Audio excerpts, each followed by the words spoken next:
The Genuine article looks beyond the label to find information that will save you money and guide you to value. On this edition, we travel to the Champagne region of France to explore the world's most exuberant wine. We celebrate with it, we launch ships with it, and when we sip it, we see stars. First, we'll find out what makes Dom Perignon one of the most wanted and costly wines in the world. For those whose pockets are not as deep, but whose taste still demands the best, we sample non-vintage brut champagnes. And for a patriotic bargain, we review the great sparkling wines of California, whose vintners use the same grapes and production techniques that dazzle drinkers the world over. 360 years ago, the man who's depicted in this carving created a sparkling wine with his genius for mechanics, physics, and chemistry. In fact, it was so successful they named it after him. It was called Dom Perignon. And it was considered then, as it is today, as nothing less than the Genuine article.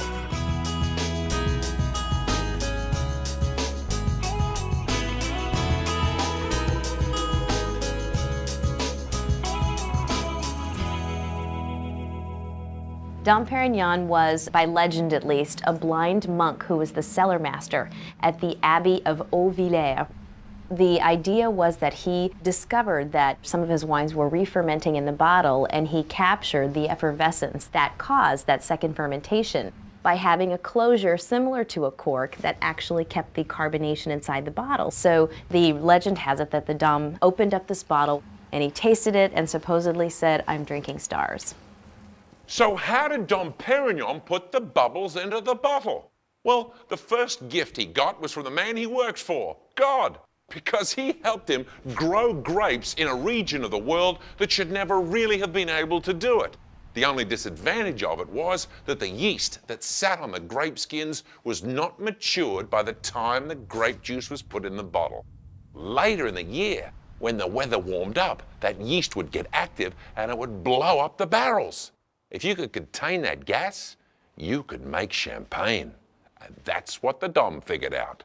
You see, he saw those exploding bottles and barrels as an opportunity for something new, not as a mistake like most of the winemakers of his day. And he took that bottle and he pushed the bottom back in against the wine to equalize the pressure.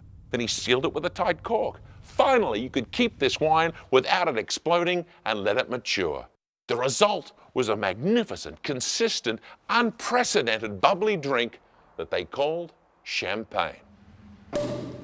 Champagne and Dom Perignon will taste like you've died and gone to heaven in a brioche bakery.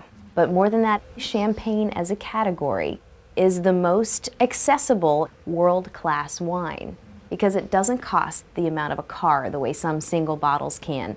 But when you taste it, you know you're in the presence of greatness. The first thing that makes champagne sparkle are the vineyards, which are planted with Chardonnay, Pinot Noir, or Pinot Meunier grapes. Then comes the blending, where the chef du cave calls on all his skill. Then each bottle gets a shot of yeast and sugar that ferments so that once uncorked, the champagne releases a fine stream of tiny bubbles. The size of the bubble is one of the key marks of quality. Sparkling wines from California under $10 have big bubbles that quickly disappear. That's because the second fermentation took place in a large tank. Mistakenly, these wines are sometimes called champagne, but only wines produced in the Champagne region of France deserve that honor. You can look around the world and find great sparkling wines that have the potential to be as good in quality as French champagne, but they will never have the character of French champagne because what they do in Champagne, they do two things. One of them Mother Nature does. It's the soil and it's pure chalk, and there's really nothing like it anywhere else in the world for growing vines, and it gives them a distinction that is truly real. It's not something people are making up as part of a hype. The second thing though that they do in Champagne, and they do it better than anybody else in the world, is blending. They take wines from all over the region and they blend them in a way that is completely complex. You can imagine doing a painting and turning just discrete dabs of paint into an image that's beautiful. That's what they do with many, many, many different wines. They blend them together in a way that is impossible to imagine for the average taster and create complexity that they won't even be able to appreciate for 10 years down the road. There are great winemakers all over the world, particularly in America. But what you need to make superb wine is an unbroken body of knowledge going as far back as you possibly can. You see, it takes 15 or 20 years to get a great vine that'll create the kind of wines that people talk about. So an average vintner may in his lifetime be lucky enough to plant 2, 3, maybe even 4 of those crops and watch them come from youth to maturity. So to have an unbroken line of knowledge from one vintner to another over 200 years produces exceptional quality. That's what built this house. One of the first great Champagne dynasties, the Moet family, bought this chateau in the 1700s along with the vineyards and abbey where Dom Perignon first labored. One of the monk's secrets was to find out where grapes grew best, knowledge that passed on down the years from generation to generation to members of the family, like Arnaud de Moreau. For example, the best grapes are the ones growing in the middle of the slopes. When you're on the hillside, we prefer to use the grapes coming from the middle of the hillside, not the top near the forest, not down near the valley. And that makes a little difference concerning.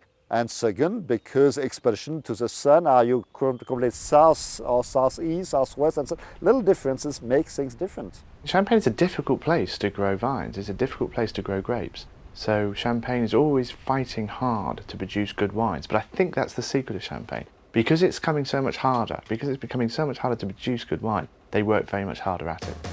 This actually is when a great vintage of Dom Perignon begins, the trimming of the vine, and I'll tell you why. Most wine in the world is grown around the 45th parallel, which is where you'll find the Napa Valley and Burgundy and all the great wine-growing regions of Europe.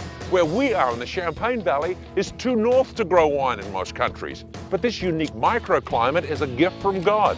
It produces not only good wine, but great champagne. But one of the things they have to be careful of doing is to keep the vine close to the ground so it gets the heat off the earth to maintain the sugar in the fruit. This is what makes champagne great. And it's a little secret that these guys worked out hundreds of years ago, and they still carry it around with them. Our job here is to maintain the vines in the best condition possible. We trim the vines in the winter, when the vine is quiet. This makes the vine younger and allows us to choose the best parts that will bear the finest fruits. We then must tie the vine to a wire, to have the vine facing the sun. This is the traditional way of growing champagne. If what you do is the best way to make champagne, why doesn't everybody do it this way? The point is not only to cultivate the vine, but to understand nature, the importance of our soil and climate. Without these elements, no one can produce quality champagne. So you can grow the best grapes in Champagne, and you can have the best conditions possible for a year and create a vintage, and you can bring it all together and still screw it up, unless you've got a man they call the chef du cave, whose nose, tongue, and brain have to be good enough to create Dom Perignon. When we return to the Genuine article, we meet the man with the golden palate. His decision could cost the company millions.